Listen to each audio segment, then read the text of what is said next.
Northeast Ohio, and welcome to What's New for Thursday, December 22nd. That got here fast.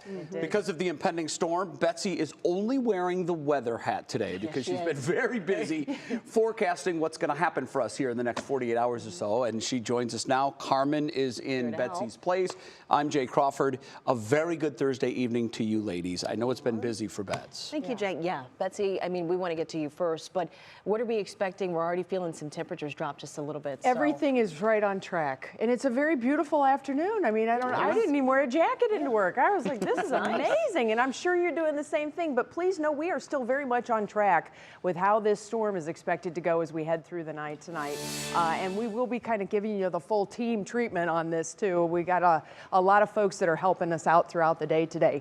We have a brisk southeast wind. Our temperatures are well into the 40s. And now we have the rain that is moving in. Scattered rain showers will continue with us as we head into the overnight hours. The storm, though, is right there.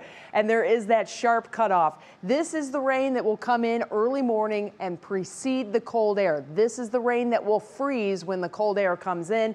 And you can see the intense snow that accompanies the cold air blast. And I mean a blast of cold air. Temperatures drop like a rock behind this front.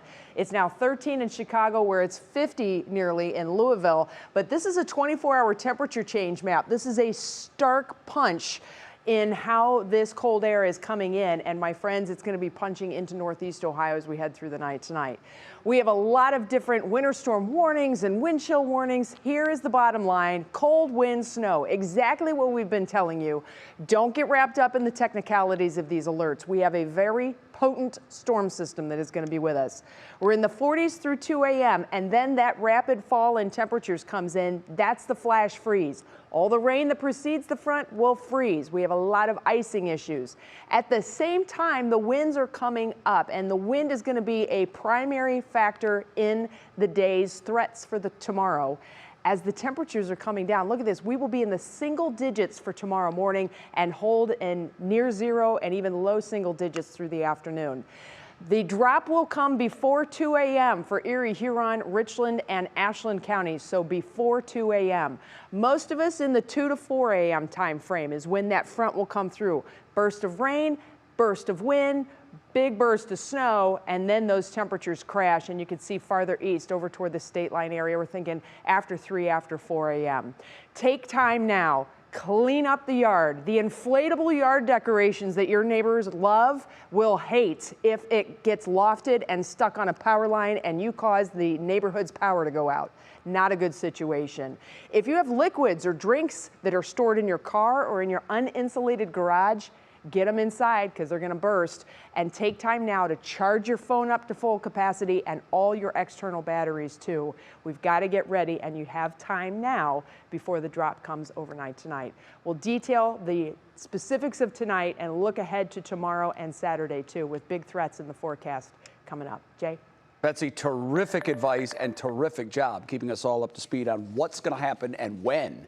That's big.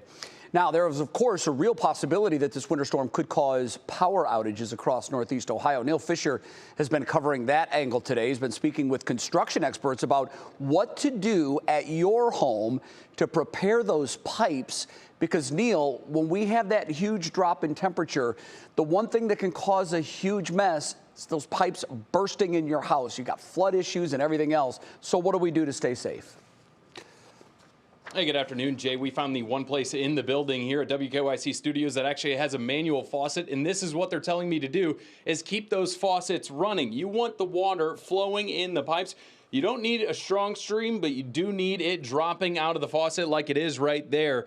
You don't have to have the water running at full strength. That's the biggest thing. They tell us just a drip, and your pipes should be okay. You can also open the doors under the sink to allow the warmer air from your home to hit the pipes. They tell us there are some differences depending on what type of home you have. It takes time for those pipes to freeze. A normal house, you're not going to have an issue. It's the older homes. It's the homes in Lakewood, the homes in Cleveland, where they don't have properly insulated houses, or they might have pipes inside the exterior walls. That's the ones you're going to have problems with. A new construction home is going to be fine. Even if a new construction home loses power, you know, you're not going to freeze overnight.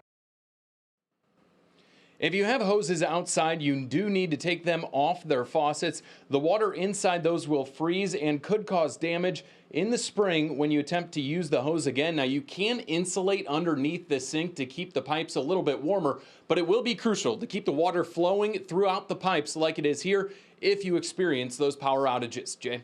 One other thing, too, if you have a hose bib, a shutoff to that bib, the hose bibs that go outside, turn that off. You don't even need to have the water getting to those pipes because that is most likely to freeze because some of that is outside. Any household items that we can use to protect these pipes? How do we do that? Basically anything to insulate underneath the sink where those pipes are free and the air can hit it. You do want that warmer air hitting it. They suggest opening those doors so that warmer air can hit it, but you do want the water flowing. Anything like blankets or hoodies or anything like that will keep those pipes a little bit warmer, so you keep those pipes from freezing inside your house and, like you said, causing a giant mess that you'll have to clean up a few days later. It can really be a problem. Neil Fisher live tonight for us on What's New. Neil, thanks. Appreciate it. Well, listen up because this might apply to you. Starting tomorrow morning, all high-profile vehicles will be banned from the Ohio Turnpike. We have exactly what we're talking about on your screen here. Take a look. It's things like tow-behind trailers, campers, boats, and some commercial trucks there. The ban starts at 6 a.m. and is expected to expire Sunday morning at 8 a.m. We have the full list of those vehicles on our website at WKYC.com. All right, you hear us talking about these cold temperatures and how brutal they can be, and you know that frostbite is an issue. Right. You hear us say this, but it really, I don't think it ever sinks in completely. If you don't have to be outside, Don't. don't. Now, I'm saying that understanding that there's a home football game about 200 yards from here Saturday that I will willfully go to and sit outside. But I'm starting to second guess that because it's dangerous. Well, that's where we bring in our senior health correspondent, Monica Robbins. She joins us now to explain how to protect our furry friends and other people from this storm. Yeah, you know what? I mean, if we're from Northeast Ohio, so we know how cold it gets. Right. But this storm is different. It's the ice, the wind, and the extreme cold that really is downright dangerous. Frost nip and frostbite are real risks in this type of weather. It starts with red or pale skin, then you get that tingling numbness, your muscles get stiff, and in worst cases, you'll develop blisters. And then with this wind chill, it can set in even faster. So it's really important to cover all exposed skin if you have to venture outside. Dress in layers, multiple warm layers, and you try and minimize the amount of time you have outdoors. Frostbite can be really deceiving because it can set in as little as 30 minutes. However, the colder it gets and the faster the wind blows, which we're about to see over the next couple of days, frostbite can set in as little as 10 to 15 minutes. So limiting the exposure outdoors and then limiting the amount of exposed skin is super important. Now, tonight is the time to prepare for a potential power outage like Betsy's been telling you. Charge your phone. Make sure you have a working smoke detector, a CO detector, and a working fire extinguisher. Emergency departments often get burn patients when we have cold snaps like this from accidental fires or scalding from boiling water. Do not use a kitchen appliance to keep warm if you can't open a window for ventilation, and it's going to be really cold outside. Remember that. You cannot smell or taste carbon monoxide, and it is an absolute killer, so it's nothing to mess around with. What about our pets? Yeah. Furry friends. Our very, very furry friends. Here's my take. If it's too cold for you, it's too cold for them. Right. Yeah. Bottom line, so do not, under any circumstance, leave them outdoors for an extended period of time. Make sure they have warm shelter and water that cannot be frozen, meaning a heated bowl, or just keep them indoors. And keep in mind, this type of weather can literally freeze their fur or their paws to the ground.